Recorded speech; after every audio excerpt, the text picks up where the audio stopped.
2 weeks in a row now, old man Harvick has continued to put the NASCAR community on notice that he is not near done yet.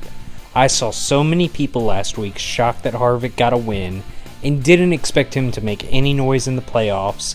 And it was really throwing me through loops because I didn't realize how horribly this man was getting slept on. He is only 2 years removed from a 9-win season, and he finished last year with 24 top 10s and an average finish of 10th. He didn't win a race last year, but those are still elite numbers. Just without a win, people would die for those stats. Just because he was in a drought doesn't mean that he was dead and gone. Even this year, he was still averaging decent numbers, but for some reason, a lot of fans were ready to put him in his grave. And don't get me wrong, it's easy to do when the guy's 46 years old and going through nearly a 2-year winless drought. But if you look at his actual stats in these last 2 years, Harvick never went anywhere. I think some of y'all just kind of fell asleep on him. If anything, this is like a perfect metaphor for what Harvick has been doing his whole career. He isn't flashy, and he isn't going to be the obvious choice for anything, but he always finds a way to be a part of the conversation at the end. I think that Harvick is still a threat each week and has been a threat each week. The difference is now he's finally broken through and has some momentum. If I'm the other 15 guys in the playoffs, I'm getting real nervous because Harvick is the last guy you want to leave a door open for. Realistically, I do think that Harvick has a shot at putting his name in championship talk.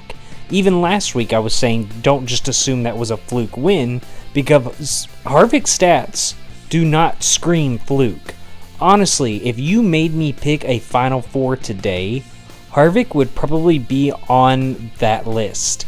I think that this team has just needed some positive momentum to vault their performance as a whole, and winning 2 races definitely did that. The race itself was fine, honestly. It had its usual boring Richmond stretches, but it was by no means a snooze fest. But I share the same sentiment as many people did yesterday, that this does not need to be on the schedule twice a year.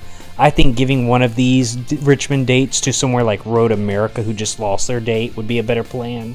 I still think that it's a crime that if we don't go back to Wisconsin in 2023, because they deserve that date for the way they showed out.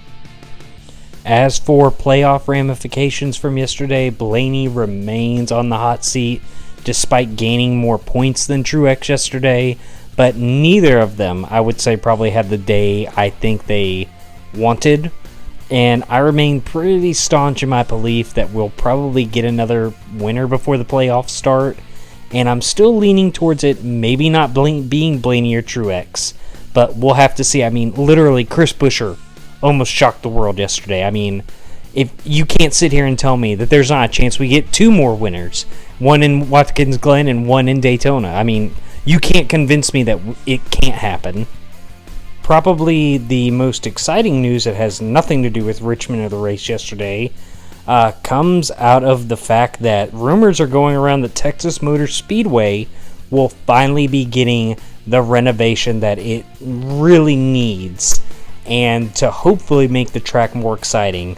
A change in leadership at the track is mainly what signals this, but now apparently we're also hearing that Fox has been making some requests about the track needing to make some kind of change.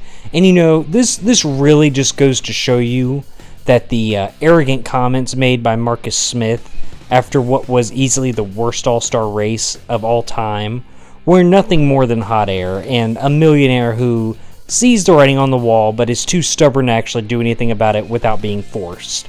And the fact that he had the nerve to try and say that the racing was a success against the overwhelming opinion otherwise was really enraging to a fan who knows that politics are the only reason why Texas Motor Speedway isn't an Amazon warehouse at this point.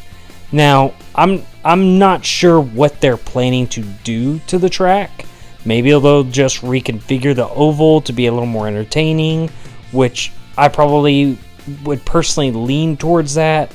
But after this success of Atlanta, getting turned into pretty much another super speedway, I think we all know there's a possibility that Texas could turn into a super speedway type track. And honestly, I wouldn't hate it.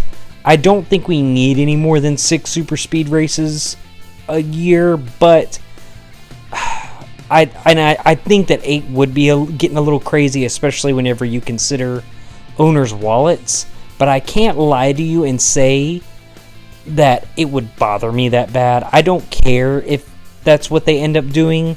Just change it somehow, because I think it's clear Texas isn't going anywhere, but I'm willing to accept anything that just makes it worth watching an event there, even if doing another super speedway might be overkill. And there's always a possibility of making it just a short track, maybe, kind of like what Fontana is doing. But seeing how these next gen cars have been kind of lackluster on short tracks lately, I'm not even sure if that's what we want to do, is make more short tracks right now. But ultimately, time will tell. But I hope the majority of the fan base doesn't get caught up in what's it's going to be. If it turns out to be a better oval, a short track, or a super speedway, just be happy that something is getting changed and you don't have to watch that dreadful product anymore.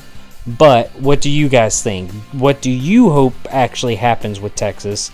Tell me what you think in the comments. Please like and subscribe, and I hope y'all have a good day.